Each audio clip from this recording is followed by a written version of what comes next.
Josh, we've got a nice little Sunday matchup as well on the other side of the country with Virginia Tech taking on West Virginia. Of course, the Mountaineers had a nice season in the Big 12 at 10-2, and then they ran into Miami in postseason play while Virginia Tech got off the deck 24-0 against Arkansas, coming off an ACC championship game appearance in which they were extremely impressive considering what Clemson then accomplished in the next 4 to 5 weeks after that. So your thoughts about Virginia Tech and West Virginia? One team with a question mark at quarterback and Josh Jackson, the other one with a known commodity at least 6 games in Will Grier and his career at Florida.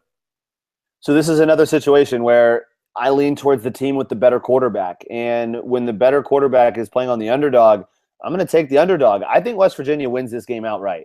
And I think there's too many question marks surrounding Virginia Tech on the offensive side for me to have a ton of faith in them coming out of the gates immediately and winning. Now, at the same time, West Virginia defensively is an absolute mess. Their offensive line has struggled to protect.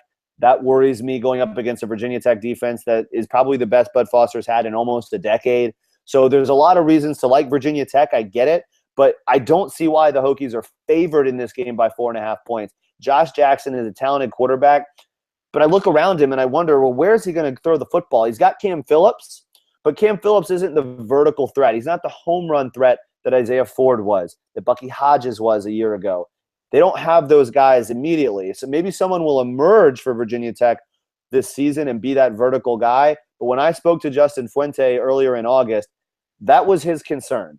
He goes, I need to find somebody who can stretch the field for me, like what Isaiah Ford did a year ago, like what Bucky Hodges did. I don't see that. And I think this game gets high into the 30s. I think West Virginia wins 38-31. I'm betting the over in this game. I think it's a shootout.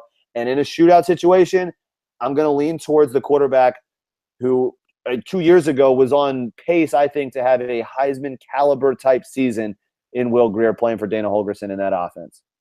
All right. Should be a fun week 1 with a number of intriguing, if not titanic matchups in the case of Alabama, Florida State, Florida, Michigan in particular. Josh Parcell joining us from College Football Country, so please join him there. And before we let you go, Josh, your college football playoff 4.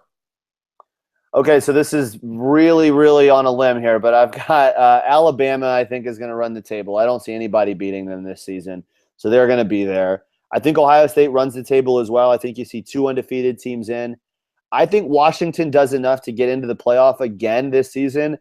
I know they're not picked to win the Pac-12, but I think they're better than USC. I think this is a better Washington team than we saw a year ago, more experience on the offensive side of the ball. And then my 4th team is Clemson. I think that Clemson's going to win the ACC. I think the Tigers lose to Virginia Tech at the end of September, Kelly Bryant's first real road test. I think they slip up there, but I think they run the table the rest of the way. They beat Auburn early in the year, and they go 12-1, and they get into the playoff, and they potentially rematch Alabama in a college football semifinal this year as a 1-4 game. I like Ohio State, Washington in a 2-3. So that's going to be a heck of a year, and I think that we're going to have somebody's going to come out of nowhere and give us a great run, a great story. But I think those 4 are the teams that I'm picking for the playoff. All right, Josh, good stuff. We appreciate the time and always enjoy the discussion. Josh Parcell, College Football Country, join him right there. Thanks a lot.